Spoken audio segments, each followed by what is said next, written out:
ఇండోనేషియాలో మరో ద్వారక. ఒక నగరం జల సమాధి కాబోతుందా? ప్రకృతి విసిరే సవాళ్లకి మచ్చుతునక. మనిషి విధ్వంసానికి ఇదో కొత్త ప్రతీక.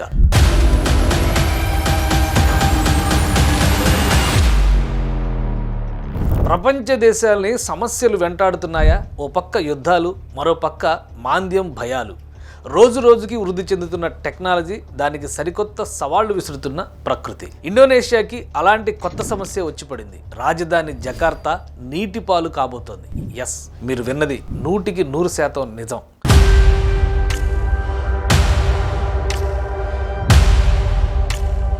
ప్రపంచ దేశాలకి ప్రకృతి ఏదో ఒక రూపంలో ఏదో ఒక సమస్యని సవాలుగా విసురుతోంది. కొన్ని దేశాల్లో ఆర్థిక మాంద్యం, మరికొన్ని దేశాలకు అంతర్గత భద్రత. కొన్ని చోట్ల గుక్కెడు నీటికి దిక్కుండదు, కొన్ని చోట్ల నగరాలకు నగరాలే నీటిపాలు. అలాంటి సమస్యే ఇండోనేషియాకి వచ్చింది. ప్రపంచంలో టాప్ 5 రాజధానుల్లో ఒకటి. జనాభా పరంగా 3 కోట్ల పైమాటే. కోర్ క్యాపిటల్ ఏరియాలో 1 కోటికి పైగా జనాభా.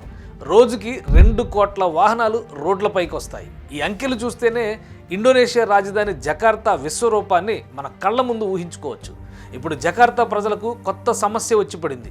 ప్రజల కాళ్ల కింద భూమి ఏటా 25 సెంటీమీటర్ల చొప్పున కుంగిపోతోంది. నగరంలోని శివారు ప్రాంతాలు శరవేగంగా సముద్రంలో కలిసిపోతున్నాయి. ఇది ఊహించుకుంటేనే జకార్తా ప్రజల గుండెల్లో భూకంపం పుడుతోంది. ఇండోనేషియా, ఇండియాకి మధ్య బలమైన సాంస్కృతిక బంధం ఉంది. జకార్తా పేరే సంస్కృత పదం నుంచి పుట్టింది. అలాంటి జకార్తా నగరం 1940 తర్వాత ఆగ్నేయాసియా దేశాల్లో శరవేగంగా అభివృద్ధి చెందింది. కానీ ప్రకృతి విసురుతున్న సవాలు ఈ నగరాన్నే మాయం చేస్తోందని శాస్త్రవేత్తలు సైతం నమ్ముతున్నారు. జకార్తాలో దాదాపు 1,60,00,000 ఇళ్ళు సముద్రంలో కలిసిపోయే దశలో ఉన్నాయి. అసలు జకార్తా నగరం ఎందుకు మునిగిపోతోంది? ఇండోనేషియాకే ఈ వింత పరిస్థితి ఎందుకు వచ్చింది? నీట మునుగుతున్న ఇళ్లని రక్షించడం అసాధ్యమా? ఈ దయనీయ పరిస్థితుల వెనుక కారణాలేంటి? ఇండోనేషియా 17,000 ద్వీప సముదాయ దేశం. ఇందులో సుమత్రా, జావా వంటి పెద్ద ద్వీపాలు కూడా ఉన్నాయి. 1600 సంవత్సరంలో డచ్ వలస రాజ్యంగా ఉన్నప్పటి నుంచి ఇండోనేషియాకి జకార్తానే రాజధాని. ప్రపంచంలోనే అత్యంత వేగంగా మునిగిపోతున్న నగరంతో పాటు విపరీత కాలుష్య నగరాల జాబితాలోని జకార్తా ఎక్కేసింది. ఈ అపఖ్యాతిని ఎప్పుడూ సరిచేసే ప్రయత్నం జరగలేదు. పైగా ఈ మహానగరంలో 40% భూభాగం సముద్ర మట్టానికి దిగువనే ఉంది. ఇండోనేషియా రాజధాని నగరం జకార్తా నీటిపై తేలియాడేలా ఉన్న ఇక్కడ నిర్మాణ పనులు మాత్రం నిరంతరం కొనసాగుతూనే ఉన్నాయి. చుట్టూ సముద్రం, నగరం దిగువ నుండి 13 నదులు ఉద్భవించాయి. భూమిపై విపరీతమైన ఒత్తిడి వల్ల గత 10 ఏళ్లలో 2.5 మీటర్ల మేర భూమి సముద్రంలోకి కలిసిపోయింది. జకార్తా నేల చిత్తడి నేల కావడం కూడా మరో సమస్య.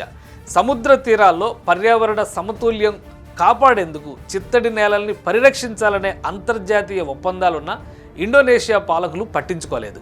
ఈ పాపాల వల్లే చాలా ప్రాంతాలు తరచుగా నీటిలో మునిగిపోతూ ఉంటాయి. చుట్టూ నీరున్న తీవ్రమైన తాగునీటి కొరత జకార్తాకి మరో శాపం. మంచినీటి కోసం బోర్లు వేస్తే భూమి కుంగిపోతోంది. దీంతో నీటి సరఫరాకు ఇతర ప్రాంతాలే దిక్కు. పారిశ్రామిక వినియోగం కూడా భూగర్భ జలాలపై తీవ్ర ప్రభావం చూపుతోంది. అన్నీ కలిపి వారు తీసుకున్న గొయ్యిలో వారే పడ్డట్టయింది.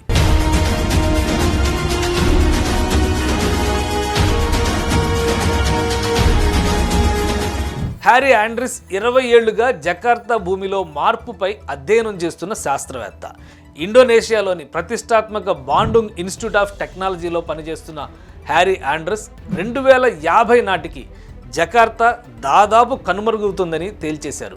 నార్త్ జకార్తాలో 95% భూమి నీట మునిగిపోతుందని, ప్రపంచంలోని ఇతర తీర ప్రాంత నగరాల కంటే జకార్తా 2 ఎక్కువ మునిగిపోయే అవకాశం ఉందని చెబుతున్నారు. ఇండోనేషియాలోని సెమరాంగ్, థాయిలాండ్లోని బ్యాంకాక్, జపాన్లోని యొకోహామా, మెక్సికో సిటీలు కూడా ఈ జాబితాలో ఉన్నాయని పేర్కొంటున్నారు. జకార్తా సమస్యకి పరిష్కారం ఏంటి? ఇండోనేషియా ప్రభుత్వం ఏం చేస్తోంది? రాజధాని తరలింపు సాధ్యమయ్యే పనేనా? కొత్త రాజధాని మరో జకార్తా అవుతుందా?